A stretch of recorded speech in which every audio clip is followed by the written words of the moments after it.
Chelsea fans, yes, we fumbled this one again. Fumbled at Atalanta, the Champions League, losing 2 goals to 1, taking the lead. One goal ahead. João Pedro, I've given you a lot of stick, a lot of grief on this channel, but it has been deserved. And even up to that point, Chelsea weren't really playing at the best.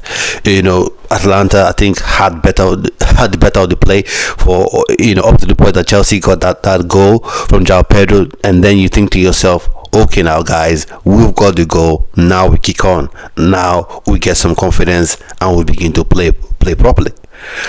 Fair play. Chelsea had some opportunities. But once again, I'll say this: Maresca keeps overthinking and messing things up for everyone. Now you have players you have to hold responsible, have to hold accountable.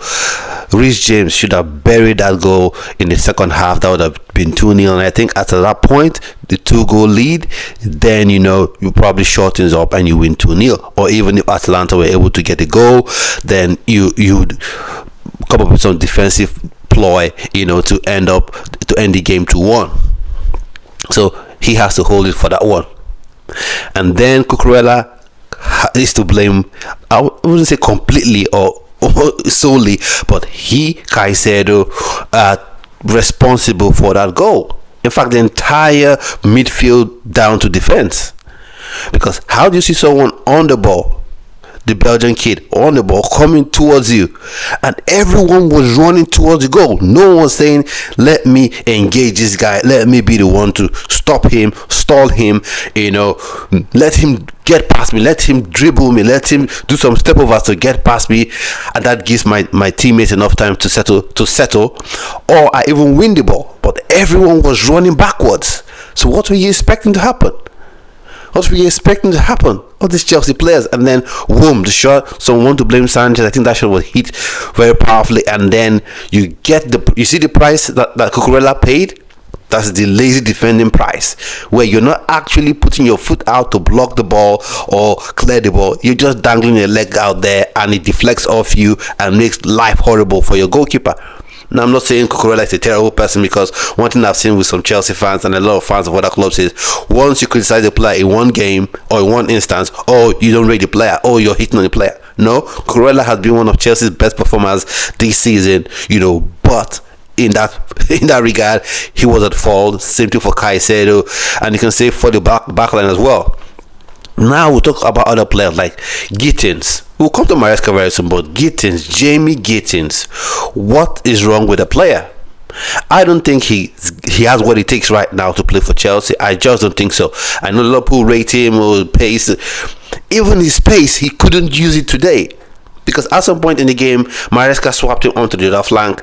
He couldn't even use his pace. He couldn't even outrun pensioner Zappacosta. He couldn't outrun Zappacosta. What does that tell you? Something definitely wrong with Gittins. Gittins is just not good enough at this point. I don't think he should be starting over Garnacho. Garnacho himself is not perfect, but you see him willing to take on his man. You see him willing to run at his man. He may make mistakes, but he is willing to run at his man. But Gittins, once you see an opposition, you see another player next to the fullback, it's almost like he loses interest in trying to create anything. So for me, I don't think Gittins should be starting games for Chelsea. I think Gittins is a player you bring 10 minutes to go when you're winning maybe 2-0, 3-0, and you need that guy that will just run in behind, with pace. That's if he chooses to run, because in this game he was absolutely dreadful. He didn't even look like he wanted to run, which is the natural gift you've got, pace. He refused to even run. So if you're refusing to run, what's the point then? What then is the point? What then is the point? So for me, nah, he shouldn't play. And then now we come to Maresca. He made a substitution when Chelsea were 1-1. Was it 1-1? He brought on Gusto to play midfield. Why? You have Estavayo, who's on the bench, that could come in to play in that 10 role. And why did you even take on Pedro Neto? If you wanted to sub either Pedro Neto or Gittins, then you should have taken off Gittins, because Gittins wasn't playing anything and Neto looked the best if I would give every Chelsea player right now a 5, he probably would be getting a 5.5 or a 6. So why do you take him off and leave Gittins on the pitch, who hasn't shown you anything all through the game? Sometimes football is just overcomplicated. Overly overcomplicated. What is a fullback going to give you in midfield? What creative ability, what creative genius would a fullback give you in midfield that an actual creative midfielder or a creative player like Estevao wouldn't give you, or an actual midfielder instead like an Andre Santos wouldn't give you? I don't quite get it. I don't get it. It's just being overcomplicated. And the thing is, with the game, the signs of the goal was coming. 2 offside goals. Ademola Lookman, I think he was offside, clear, but you could see that it was coming. And now I want to say something about Fofana. I'm not trying to hate on Wesley Fofana, but it kind of seems a bit odd that when once Breeze touches him, he's not willing to even fight through anything. He's off the pitch. Like yesterday was like, oh, he couldn't even try.